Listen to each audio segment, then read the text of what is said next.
buku-buku tafsir banyak. Ini juga hikmah. Apabila Allah Azza wa Jalla jadikan nabinya nabi tafsir. Ni kita ada Profesor Dr. Luqman daripada Kuibs. Ni saya bercakap tafsir, dia pakar tafsir. Dia PhD di Universiti Madinah, memang di dalam bidang Quran tafsir.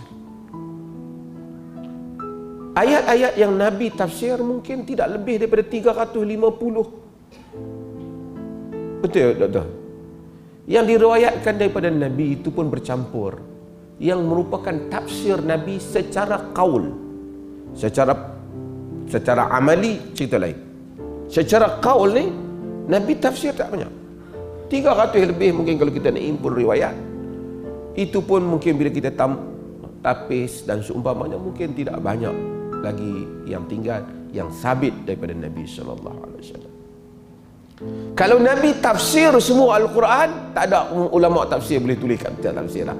Tak apa pun tak berani. Nabi dah tulis kitab tafsir. Siapa nak tahu? Tetapi oleh kerana Nabi SAW tak ada kitab tafsir, ramai mufassirin lahir sepanjang zaman. Sejak dari kalangan sahabah dahulu, sejak daripada Ibnu Abbas, anak-anak murid dia, Mujahid, Qatadah dan seumpamanya, sampai kepada yang menulis secara struktur, Syekhul Mufassirin At-Tabari, sampai pada zaman kita, sampai pada Said Qutb, sampai zaman ni Ibn Ashur dan ramai yang tafsir. Dan kita boleh membaca seolah-olah digali Al-Quran itu tak habis-habis khazanahnya. Ibnu Abbas rahimahullahu ta'ala radhiyallahu anhu. Ibnu Abbas radhiyallahu anhu, ya Abdullah bin Abbas, Allah redha dia dan bapaknya Abbas. Dia sebut banyak perkara, tapi saya nak sentuh beberapa hal yang disebut oleh Ibnu Abbas. Kata Ibnu Abbas, dalam Quran ni ada benda yang dia kata lah tak perlu ditafsir, kena orang dah faham. Pasal dia cakap dalam konteks orang Arab. Orang Arab dah faham. Iyyaka na'budu wa iyyaka nasta'in. Orang Arab faham. Alhamdulillahi rabbil alamin. Kita ajam. Ajam tak faham. Di situ kita kena ada terjemahan. Terjemahan ni datang apabila orang ajam masuk Islam dan mereka tak faham struktur Arab. Kata Muhammad Khatib, orang Arab juga kemudian apabila bergaul dengan ajam lama, bahasa Arab mereka juga tidak seindah seperti dahulu ataupun tidak sekuat seperti zaman dahulu. Mereka pun kadang-kadang banyak benda mereka perlu dipahamkan balik struktur bahasa Arab tu. Saya hadir kuliah Syekh Hasan Hito, nama usul mazhab Syafi'i. Dia katalah, saya tak tahu, dia kata susah untuk cari satu orang Arab yang dapat bercakap bahasa Arab sempurna satu jumlah mufidah yang betul pada zaman sekarang. Pasal bahasa telah corrupted. Bahasa Arab tu sendiri, tuan-tuan duk dengar hak duk cakap tu, hak pergi mengaji Mesir ke apa, itu bukan cakap Arab, cakap Ami, hak tak menentu.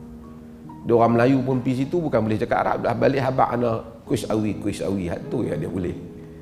Bukan, dia tak boleh bahasa Arab yang berstruktur, yang merupakan bahasa yang indah itu. Tapi Ibn Abbas bercakap dalam konteks dahulu. Kata Ibn Abbas, ada benda yang semua orang faham, orang Arab faham. Orang Arab tak perlu. Sebab tu bila Nabi baca, Nabi bercakap pada Quraisy. Quraisy itu, Quraisy tak pernah tanya Muhammad, kalimat ni makna apa? Tak tanya. Walaupun ada beberapa kalimat yang mungkin Arab tak tahu. Wa fakihatin wa abba, mungkin Arab tak tahu. Abu Bakar tak tahu mana. Omar tanya apa. Tapi semua hampir keseluruhannya Arab faham struktur tu. Sebab itu orang Arab tak Abu Jahal lawan Nabi, Abu Lahab, dia tak pernah tanya Ar-Rahmanu ala arsy istawa. Apa Muhammad ala arsy istawa? Kerana Arab faham. Arab faham. Padahal mereka musuh. Yang ni Arab faham semua. Ada kalimat yang Arab pun tak berapa faham, disebabkan bahasa yang digunakan Quran dengan laras bahasa yang tinggi. Contohnya kalimah fatir, alhamdulillahilladzi fatiris samawati. Fatir ni kata Ibn Abbas lah, aku tak tahu perkataan fatir makna apa. Arab tak guna fatir. Quraisy, bukan Arab, Quraisy tak guna fatir. Quraisy guna badi'. Sehingga dia kata, aku mendengar dua orang daripada kabilah At-Tai, apa nama, Adi bin Hatim At-Tai. Tai ni kabilah daripada Yaman. Dia pun bertengkar tentang telaga. Ana alladhi hafartu, aku yang korek telaga tu. Ana alladhi fatartu, aku yang fatart. Jadi fatar pada Arab maksudnya aku yang mulakan dia.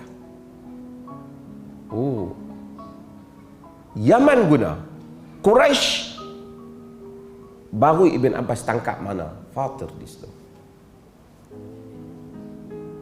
Ni saya nak cerita sikitlah tentang konteks bahasa dan seumpama. Tetapi secara umumnya orang Arab majoriti ayat dia faham. Kita bila lama zaman Nabi ialah zaman kekuatan bahasa. Tentu kena tahu di zaman kekuatan bahasa. Sepanjang kita baca Quran cabar orang Arab untuk buat apa? Musuh-musuh Quran apa? Supaya datangkan satu surah. Kan?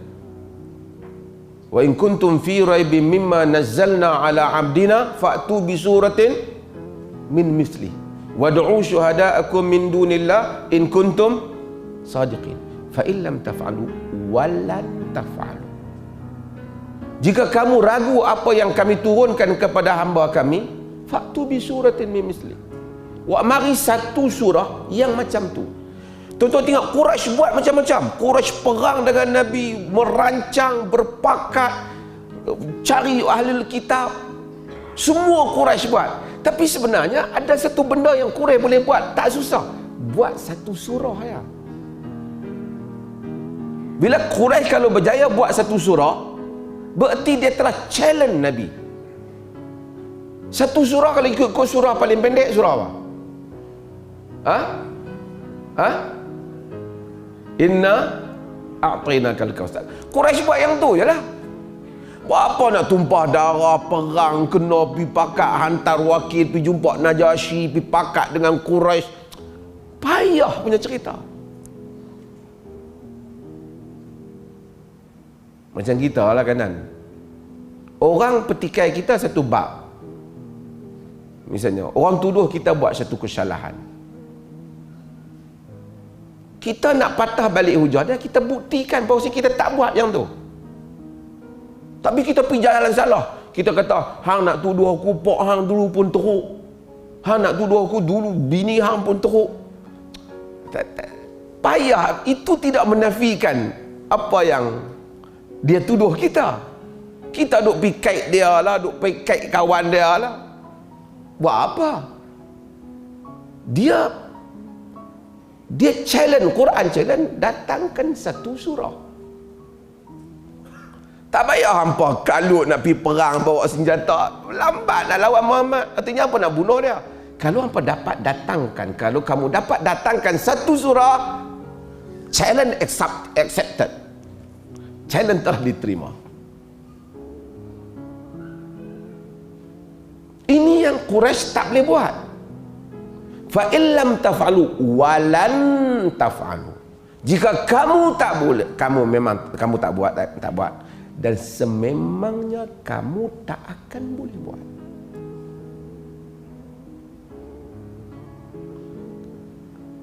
Inilah Quran yang kita duk belajar ni. Apa yang menyebabkan Arab boleh baca pada zaman kegemilangan bahasa, ada suq majas, ungkal. Ni pasar-pasar puisi syair Arab. Buatlah satu surah. Mereka tak boleh buat.